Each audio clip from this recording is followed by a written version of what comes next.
আয়াতুল কুরসি পড়ার বিভিন্ন ফজিলত আছে, তার মধ্যে একটা হচ্ছে রাত্রে ঘুমানোর পূর্বে আপনি আয়াতুল কুরসি না পড়ে কোনোদিন ঘুমাবেন না, অভ্যাস করেন। আল্লাহ তাআলার কাছে তৌফিক চান, সাহায্য চান যে আমি প্রত্যেক দিন যেন ঘুমানোর পূর্বে আয়াতুল কুরসি পড়তে পারি।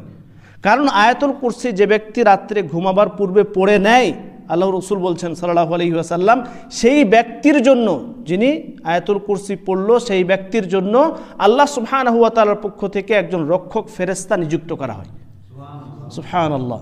এবং সেই ফেরেশতা আপনার গার্ড দেয়, সাথে সাথে ফজর হওয়ার আগ পর্যন্ত, যতক্ষণ পর্যন্ত আপনি ঘুম থেকে উঠছেন না, ততক্ষণ পর্যন্ত আপনার কাছে শয়তান আসবে না, শয়তান কোনো ক্ষতি করবে না। এই যে আজকে আমরা অনেক ধরনের বিভিন্ন ধরনের সমস্যায় ভুগি, রাত্রে ভয় পেয়ে যায়, কত রকম হয়। আমি তো দোয়া পড়ি না, কেন? আয়াতুল কুরসি পড়তে টাইম লাগে কতক্ষণ?